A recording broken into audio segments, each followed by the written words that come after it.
and we'd love to hear all of them. Senator, thank you very much for your time. Thank you. Thank you. All right, we turn now to another Republican. Congressman Peter King is joining us now from Seaford, Long Island. Congressman, good morning. Good morning.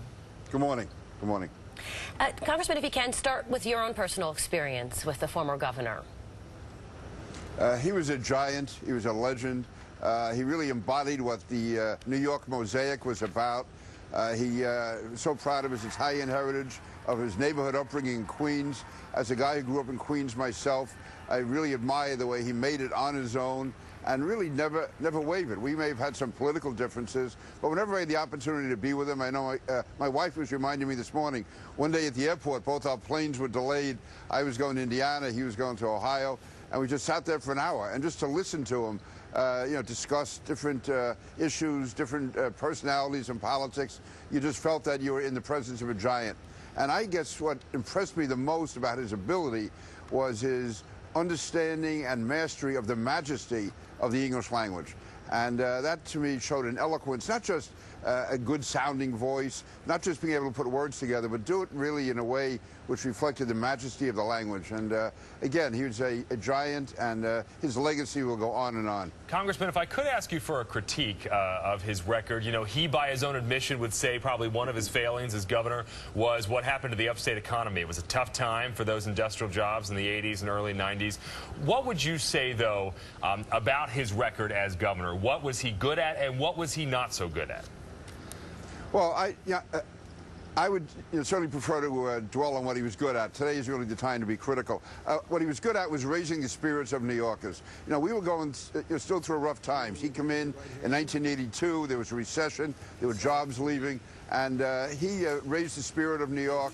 He showed the pride that ethnic groups should have in themselves. And he really raised the level of debate in New York State and throughout the country. As a Republican, I can tell you the speech he gave at the 1984 convention was a real challenge to the Republican Party. He made us raise our game. So to me, the greatest tribute to Mario Cuomo is that he was always principled and always was able to articulate his views in a way that raised the level of debate in a way that we just don't have in the country today. Congressman, one of the things that he is certainly most known for is being a father, which he is this great political figure, but at the same time, he is a father. And so often, when I was upstate covering politics in Albany, so often people would liken Andrew Cuomo to his father, and even sometimes jokingly calling him Mario Jr. But can you talk to us a little bit about sort of the embodiment of Andrew Cuomo and how so many of his father's qualities are in him now, and that's part of his legacy?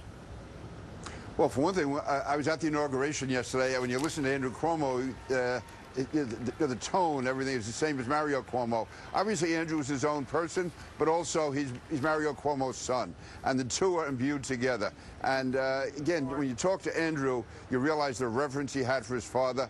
I actually got a text message from Andrew on New Year's Eve where he implied that, that his father was really in his last moments.